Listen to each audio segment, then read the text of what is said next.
네, 인사드리겠습니다. 미야기주 소장 임지연이라고 합니다. 반갑습니다.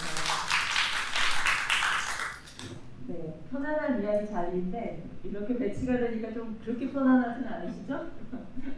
그리고 사실 이제 PPT는 어떻게 보면 이야기 진행하는 데 있어서 좀 도움이 돼야 되겠다라고 하는 걸로 기획단에서 준비를 좀 해주십사 이렇게 부탁을 좀 해주셨는데 사실 제가 PPT 스타일이 아니에요. PPT를 두고 얘기하면 항상 그 내용에 이렇게 딱 갇혀가지고 더 자유롭게 얘기하는데 조금 방해가 되는 듯한 느낌을 저는 좀 받기도 하더라고요. 그래서 PPT는 제가 필요할 때 좀 자료화면 보여드리는 정도로 활용을 하고 오늘 전반적으로 어떤 이야기 나눌까라고 하는 것들 키워드들을 좀 공유를 한 다음에 자연스럽게 이야기 이어나가도록 하겠습니다. 이야기 시작하기 전에 간단하게 제 소개를 해드리면 우리가 얘기를 시작하는 데 있어서 조금 더 도움이 될 것 같습니다. 저 이제 미학을 전공해서 주로 대학에서 강의를 하고 있고요. 전공을 했던 그 주제 의식이 좀 생명에 관련된 그런 주제였기 때문에 학교에서는 그걸 전문적으로 연구를 하기는 하지만 우리 현장에서 생명, 생태, 그리고 생명 가치를 중심으로 해서 우리 일상을 어떻게 더 살아있는 역동적인 삶으로 만들어갈 것인가라고 하는 연구를 그리고 또 실제적인 기획이나 실천들을 좀 해나가고 있는 연구자이자 활동가이자 또 퍼포머이기도 합니다. 얼마 전에 처음으로 제가 데뷔를 했는데요. 아주 멋있더구만요. 그 영역도. 그래서 아마 퍼포먼스나 아니면 실질적으로 작업하시는 작가님들도 이 자리에 굉장히 많이 있을 거라고 예상이 좀 되기 때문에 제 발제 끝나고 나서 어떤 기획들 갖고 계신지 아니면 궁금증 갖고 계시면 자유롭게 질문도 해주시고 건의도 해주시고 여기 나눌 수 있는 그런 시간을 가졌으면 좋겠습니다. 일단은 제가 그 발제 제목을 생태예술의 몸운동 그리고 그것의 몇 가지 사례들이라고 좀 잡아보았는데요. 아마 많은 분들이 좀 느끼셨을 거예요. 이제 한 2, 3년 전서부터 우리가 팬데믹 경험하면서 지금 이제 거의 포스트 팬데믹으로 이제 유행에 간다. 거리두기라고 하는 것도 조금 완화되면서 정책들도 완화되면서 3년 전의 일상 완벽하게 회복할 수는 없지만 그래도 어느 정도 예전의 모습을 좀 찾아가는 그런 방향으로 좀 변해가고 있구나라고 하는 것들을 좀 느끼실 텐데 마스크를 쓰고 하려니까 너무 좀 숨찬데 계속 써야 되나요? 벗어도 괜찮아요?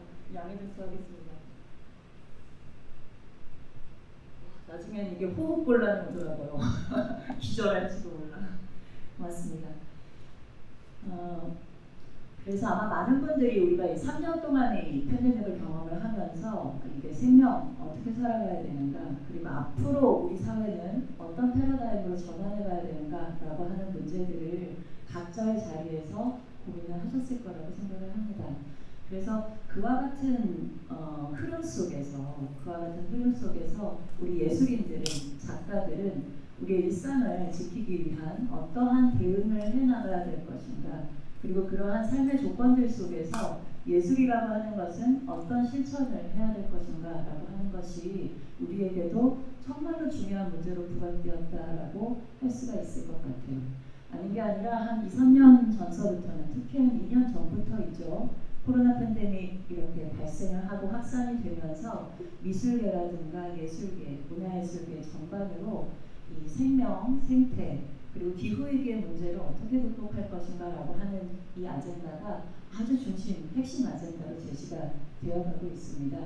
그래서 과거 한 20세기 중후반부터는 여러 어떤 전문가들, 과학자들 그리고 전문적으로 활동하시는 분들의 문제의식 정도로 어떤 구호나 정책 정도로 이야기가 됐다면 그게 한 몇십 년 이렇게 지나서 그때부터도 위험이 온다 계속 강조를 했었거든요. 그런데 일상의 차원으로까지 그렇게 와닿지는 않았어요. 그런데 팬데믹 경험하면서 남녀노소 어떤 일을 하고 있던지 간에 직업과 상관이 없이 이제는 생명 위험성의 문제 그리고 그것과 더불어서 기후위기의 문제라고 하는 것들이 어떻게 보면 누구에게나 다 해당되는 각자 자리에서 풀어야만 할 현실적인 문제로 인식되기 시작을 했습니다.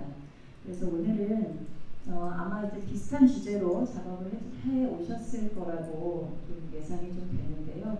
그와 같은 문제 상황 속에서 우리 예술은 어떤 방식으로 적극적인 실천들을 좀 해나갈 수 있을 것인가 라고 하는 주제로 얘기를 좀 나눠보도록 할게요. 그 차원에서 요거는 안 보지만 그래도 문제의식이 있어야 되지 않겠습니까? 어떤 얘기를 중심으로 풀어갈 것인가 라고 하는 핵심 키워드들은 좀 있어야 될 거라고 생각을 하는데요. 크게 두 가지 키워드를 일단 좀 제시를 해드리고 싶어요. 첫 번째 문제, 생명이라고 하는 것이 뭔가? 한번 생각해 보셔야 돼요. 두 번째 문제, 예술이라고 하는 게 도대체 뭔가? 생명, 생태, 생명가치라고 하는 기존에는 그렇게 중요하다라고 생각하지 않았던 아젠다가 급부상하고 있는 시절입니다. 이러할 때 우리는 본격적으로 스스로 물어봐야 될 것 같아요. 과연 생명이란 뭘까? 생명, 생태, 생명가치라고 하는 것은 도대체 뭘까? 두 번째 문제의식, 그와 같은 생명이 문제가 되고 있는, 생태가 문제가 되고 있는 문제 지역 속에서 예술을 실천하는 작가들은 뭘 해야 되는가? 예술이라고 하는 것이 무엇을 하는 활동인가? 라고 하는 것을 본격적으로 물어야 될 거라고 생각을 합니다. 그래서 지금 여기 계시는 작가님들께서도 이 두 가지 문제의식을 가지고 저와 이야기를 좀 풀어나갔으면 좋을 것 같아요. 첫 번째 물어보죠. 생명이라고 하는 게 뭘까요? 이 질문을 드리면 뭔가 이렇게 구름이 뭉게뭉게 풍겨나는 것 같은, 사실 이런 질문들은 굉장히 많이 있어요. 시간이라는 게 뭔가? 마찬가지예요. 아름다움이라고 하는 게 뭔가? 마찬가지입니다. 진리라고 하는 게 뭔가? 마찬가지입니다. 그냥 구름이 뭉게뭉게 풀려날 뿐 뭐라고 정확하게 내가 말로 표현해야 될지는 분명히 좀 어려운 면이 분명히 좀 있습니다. 이 부분에 대해서 옛날에 아우구스티누스라고 하는 신학자는 아주 멋있게 표현을 했어요. 시간에 대해서 물어보면서 생명, 시간, 진리, 아름다움 다 똑같은 층위에 있는 것들이죠. 시간에 대해서 물어보면서 이렇게 얘기를 합니다. 시간에 반해서 누군가 나에게 묻지 않는다면 나는 왠지 알고 있는 것만 같아. 그런데 누군가가 그것을 물어서 내가 대답을 하려고 하면 나는 그거에 대해서 아는 바가 전혀 없는 것 같다. 이렇게 고백록에서 수레를 하고 있거든요. 정말로 솔직한 답변이라고 생각을 해요. 왜 그럴까 보면 생명, 진리, 아름다움, 시간 모두 다 마찬가지로 어떻게 보면 우리의 경험이라든가 아니면 인간 인식으로 만들어낼 수 있는 언어의 층위를 어느 정도는 좀 넘어서 있는 그러한 영역의 질문이기 때문에 한 번에 대답하기가 좀 어려울 것 같습니다. 어떤 말로 해도 완벽하게 그 세계를 다 표현해낼 수 없다라고 하는 그 세계가 분명히 우리한테는 좀 있는 것 같아요. 그렇다고 한다면 우리의 질문 자체를 한번 수정해 볼 필요가 있을 것 같습니다. 그래, 시간, 생명, 아름다움, 진리, 그래, 그건 그냥 띄워놓도록 하자. 우리에게 뭐가 있는 그런 초월성의 세계를 하나 띄워놓도록 하자. 그렇다면 우리가 얘기할 수 있는 부분은 무엇인가? 생명에 관해서 이야기할 수 있는 대상은 무엇인가? 라고 하면 구체적으로는 생명체라고 얘기할 수 있을 것 같아요. 우리는 생명체로서, 즉 생명을 존재의 근원으로 이렇게 뭐라고 표현할 수는 없지만 생명의 근원으로 이렇게 깔고 있는 상태에서 체와 체 사이에서 몸과 몸이라고 하는 한 명의 개체로서 관계를 맺고 만나고 이야기를 나누고 같이 무엇인가를 하고 있는 그런 상태이다라고 얘기를 할 수가 있겠습니다. 그렇다면 우리는 그냥 추상적인 생명이라고 하는 말보다도 생명체라고 하는 것이 어떻게 살아가고 있는가라고 하는 부분으로 우리의 문제의식을 조금 더 현실화시키고 구체화시킬 필요가 있을 것 같아요. 지금 우리가 생명가치로의 패러다임으로 전환합니다. 기후위기라고 하는 것이 정말로 문제가 됩니다. 라고 하는 것을 강조하는 이유는 생명체 사이에 뭔가 문제가 일어났기 때문입니다. 생명체들의 삶의 흐름 속에서 뭔가 막힘이 있고 고통이 있고 더 이상 이대로 가서는 안 되는구나라고 하는 위기의식이 작동하고 있기 때문에 우리가 지금 이 이야기를 하는 것 같아요. 그래서 보다 더 관념적이거나 추상적으로 생명에 대한 문제, 기후위기에 대한 문제에 접근하는 것이 아니라 아주 구체적으로 이 지구상에 살고 있는 내지는 우주에 존재한다라고 하는 생명체들이 어떤 삶을 살고 있는가, 어떻게 자신의 일상을, 자신의 삶을 구성하고 있는가라고 하는 문제를 아주 면밀하게, 아주 구체적으로, 아주 가까이에서 들여다볼 필요가 있다라고 생각이 듭니다. 그랬을 때 그렇다면 생명체에서는 무슨 일이 일어나는가라고 하는 것들로 한번 우리 문제의식을 좀 더 환기해 볼 수 있을 것 같아요. 생명체를 기초로 해서 이야기를 풀어나간다라고 할 때 뭘 기준으로 삼아야 될까?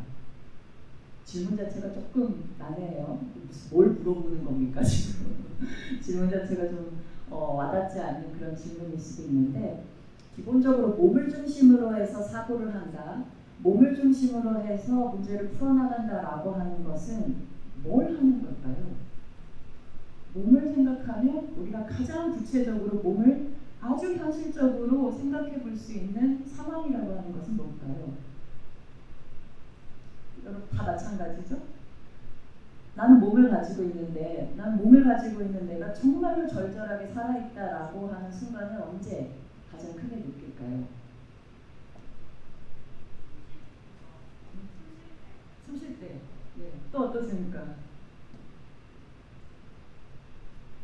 숨 쉴 때 항상 이렇게 숨을 쉬는 걸 의식하고 계세요? 아주 진하게 내가 이것 때문에 정말 내가 몸을 갖고 있구나 이렇게 좀 느껴질 때. 근데 숨 쉴 때도 참 좋은 답변이에요.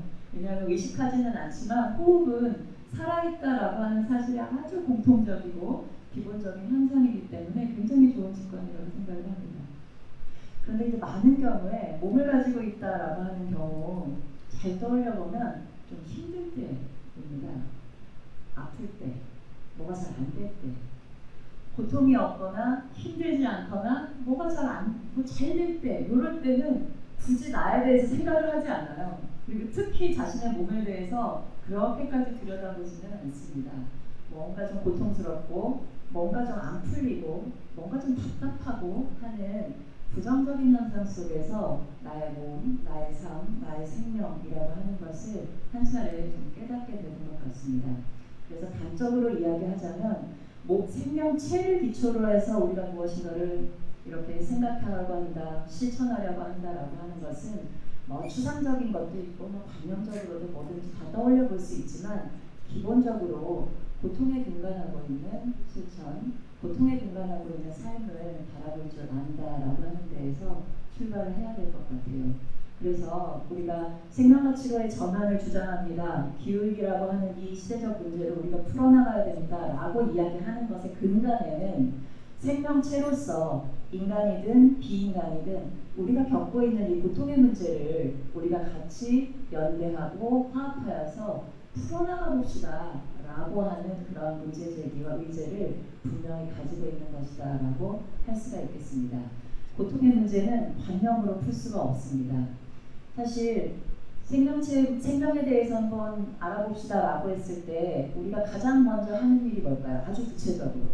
자, 생명에 대해서 답을 나름대로 우리가 찾아봅시다, 만들어 봅시다 할 때 그냥 일상에서 가장 쉽게 할 수 있는 일이 뭡니까? 해결이 아니라 그 문제를 받았을 때 너무나 자연스럽게 먼저 내가 행하는 행동 뭘까요? 스마트폰을 꺼내고 검색창에 검색어를 입력하고 구글링 하시죠. 가장 자연스러운 현대인들이 문제를 해결해 나갈 때 첫 번째로 행하게 되는 어떤 행동이라고 얘기를 할 수가 있어요. 그렇게 해서 검색어를 통해 가지고 많은 자료들과 문서들 그리고 참고될 수 있는 어떤 서류들을 많이 우리가 알게 되죠. 지식을 많이 쌓게 되죠. 이게 근대 이후에 현대인까지 오게 되는 어떤 문제를 풀고자 할 때 기본적으로 우리에게 세팅된 너무나 익숙해져 버린 일종의 문제 해결의 방법, 접근 방법이라고 할 수 있어요. 철저히 지식 위주의, 관념 위주의, 언어 위주의 활동을 굉장히 많이 하고 있다라고 하는 것을 우리는 한 차례 살펴봐야 될 것 같아요. 그렇지 않고 고통의 근간에서 생명의 문제를 풀려고 한다, 고통의 근간에서 기후위기 문제를 풀려고 한다라고 할 때에는 검색어 넣어서 언어를 기초로 해서, 일종의 일반 언어 문법이죠. 이성 언어 문법을 기초로 해서 내가 그 문제에 대해서 알고 내가 이 부분을 모르는구나 라고 하는 것을 깨닫고 내가 모르는 부분을 그만큼 지식으로 채워 넣어서 해결할 수 있는 일은 절대 아니다. 말로 할 수 있는 것은 이미 할 만큼 다 했습니다. 좋은 말이 너무나 많아요. 말로 할 수 있는 것들은 이미 많은 말들을 했고 거기에 필요한 좋은 말들은 우리가 너무나 많이 가지고 있어요. 문제는 뭐냐? 하지를 않았어요.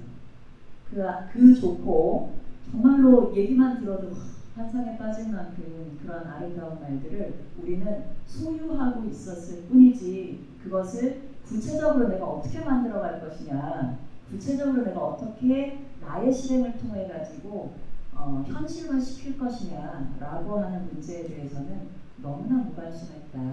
이제 정말로 생명가치로의 전환, 기후위기를 보다 더 적극적으로 주인공의 의식을 가지고, 주인의식을 가지고 풀어나간다라고 하는 것은 지식생산, 지식습득, 학습 정도의 어떤 마인드나 실천으로는 너무나 부족하고 맞지 않다라고 강조를 할 수가 있겠습니다.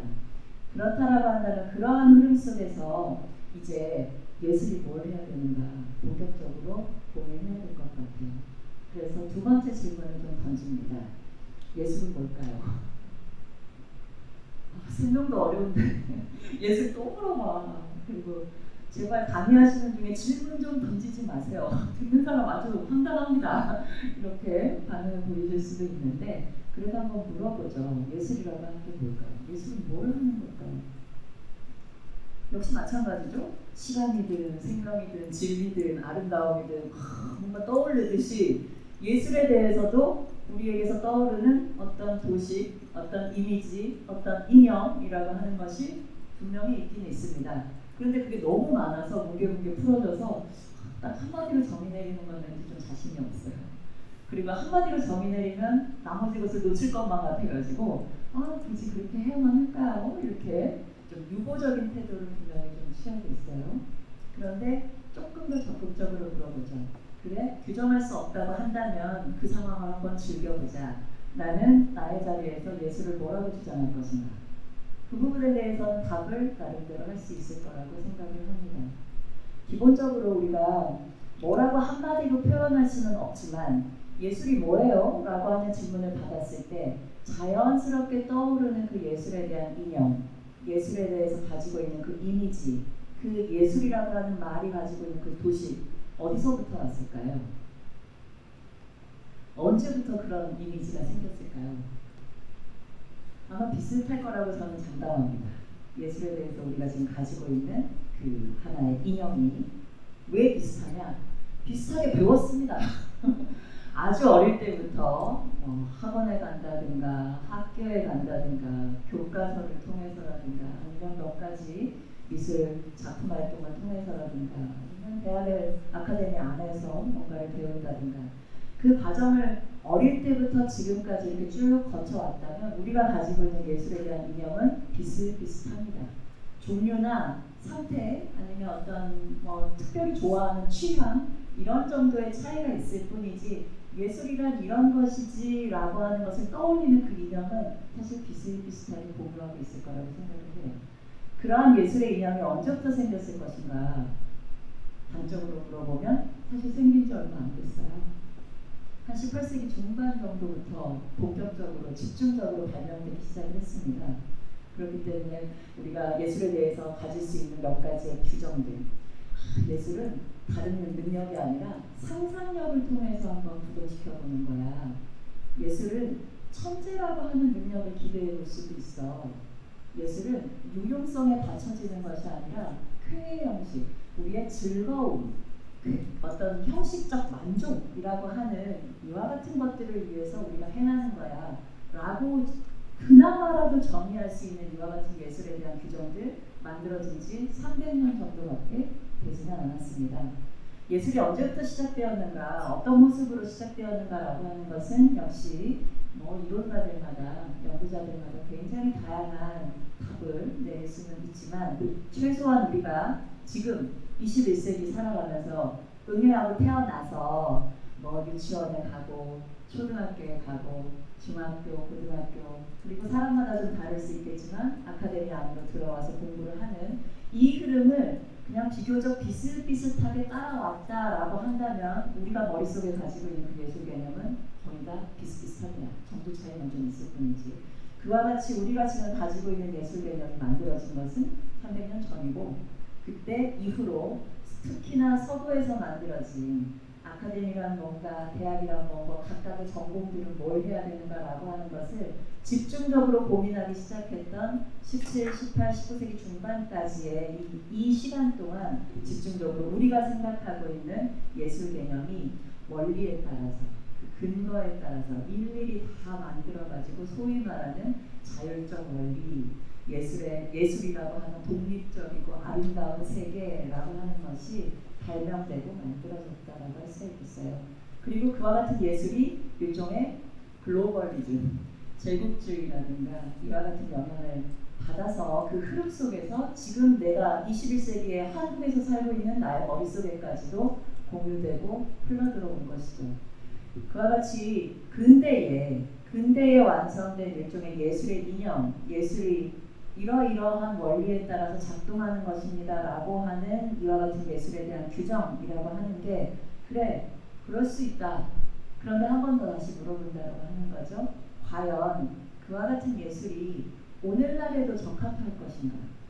특히나 단순히 관념운동이나 추상적인 말들 몇 마디 뱉는 것 정도로 끝나서는 안 되는 이러한 위험사회, 보편화된 위험사회 속에서도 근대의 그야말로 순수 이성, 순수 자아, 개인이라고 하는 개념들이 막 발명하기 시작하던 때에 만들어진 그러한 예술 개념이 우리 시대에도, 내가 살고 있는 21세기에도 과연 적합할 것인가 라고 하는 문제는 소위 말하는 예술이라고 하는 영역에서 활동하시는 분들은 반드시 한 번쯤은 생각해 봐야 될 것이라고 생각을 해요. 근대 예술 개념이 가지고 있는 가장 큰 문제점이 뭐냐, 그렇다면 순수자의 원리로 일단 기본적으로 이루어집니다. 다른 것들은 다 빼고 인간과 자연이 철저하게 분리될 수 있는 이유, 인간 이성을 갖고 있기 때문이야. 자연은 이성이 없잖아. 이성이 없는 자연을 이성을 가지고 있는 나는 얼마든지 내 마음대로 질서를 새롭게 부여할 수 있고, 새롭게 부여된 질서에 의해서 인간이 그것을 수단으로 활용할 수 있다라고 하는 논리가 근대 이후부터 지금까지 지속되어 왔고, 그 결과 우리가 지금 위험사회, 보편화된 위험사회를 경험을 하고 있기 때문에 과연 근대에 완성된 그 예술 개념, 이성중심주의, 인간중심주의의 가치로 발명되었던 그 예술 개념이 오늘날에도 유효할까? 저로서는 전혀 그렇지는 않다고 생각을 합니다. 그렇다면 난 시간이 나온 거 한 5분 얘기한 것 같은데 죄송합니다. 그러니까 그럼 조금 있다가 아마 또 질문을 주실 때 제가 추가로 말씀드릴 수 있는 시간이 있을 거라고 생각을 해요. 일단은 분명하게 한번 물어봅시다. 앞으로 지금까지 가지고 있었던 예술 개념, 그래 나 충분히 알고 있어. 그런데 우리 시대에 맞는 예술 개념 이젠 좀 달라져야 되지 않을까? 라고 하는 문제의식을 좀 공유를 하고요. 그렇게 이야기됐을 때 우리 시대에 맞는 예술 개념은 저는 아주 단적으로 얘기하면 조금 더 잡스러워져야 된다고 생각해요. 파인 아트 물론 없어진 지 오래되긴 했죠. 한 100년 됐습니다. 20세기 들어와서 파인 아트가 어딨어 라고 하지만 분명히 우리의 의식을 잡고 있었던 것은 순수예술, 파인 아트 개념에서 크게 달라지지는 않았습니다. 그게 파인이라고 하는 말이 자본이라고 하는 말 정도로 바뀌었을까? 그 차이이지 큰 범주 안에서는 크게 달라진 거 없거든요. 순수예술, 순수하다, 순수한 자아, 순수한 이성, 순수한 인간이라고 하는 이념에서 벗어나서 보다 잡스러운 인간이 될 수 있지 않을까? 그래서 내 안에서 동물이든 강물이든 산이든 바다든 땅이든 너든 우리든 같이 화합할 수 있는 능력이 내 안에 있다라고 하는 것을 깨닫고 그와 같은 일종의 공동의 연대체, 동물이든 인간이든 인간과 비인간의 연대체가 내 안에서 일어나고 있구나. 과거와 현재와 미래라고 하는 것이 그렇게 이성이 무자르듯이 1부터 3까지 이렇게 나눌 수 있는 것이 아니라 시간도 내 안에서 완전히 뭉뚱그려져서 순환되고 있구나라고 하는 일종의 그런 잡스러운 의식의 상태. 산이 뭐라고 하는지도 알고 강이 왜 그렇게 흘러가는지도 이성적인 언어로 표현할 수는 없지만 나는 왠지 느낄 수 있어요. 다른 존재들, 다른 직업군에 있는 사람들은 좀 못할 수도 있습니다. 그런데 저는 다른 직업군에 있는 사람들보다 예술인들은, 작가들은 그 감각적 몸이 트레이닝 되어 있기도 하고 그리고 조금은 타고나는 것도 좀 있는 것 같아요. 바로 그렇게 내가 인간과 비인간의 연대체를 내 안에서 지금 실현하고 있다라고 하는 것을 깊이 깨닫게 되면 오늘날 우리가 예술이라고 하는 이름으로 행하는 모든 실천들은 그 이전의 예술 개념과는 분명히 좀 다른 차원으로 펼쳐질 수 있을 것이라고 생각을 해요. 선생님 저 몇 분 정도 더 쓸 수 있나요? 썼나요? 네, 맞습니다. 알겠습니다. 그러면 일단은 이 정도로 제 이야기는 마치고요. 이따가 질문 좀 주시면 제가 사례를 좀 몇 가지 좀 소개를 해드리면서 덧붙이도록 하겠습니다. 혹시 이 자리에서 한 개 정도 질문 받을까요?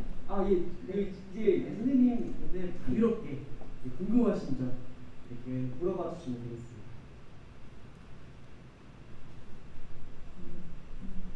아니면 조금 더 생각하셨다가 이따 나한테 밑에 이야기 나눌까요? 그러니까요. 예, 좋습니다. 예, 감사합니다. 네. 박수 한번 부탁드립니다. 감사합니다.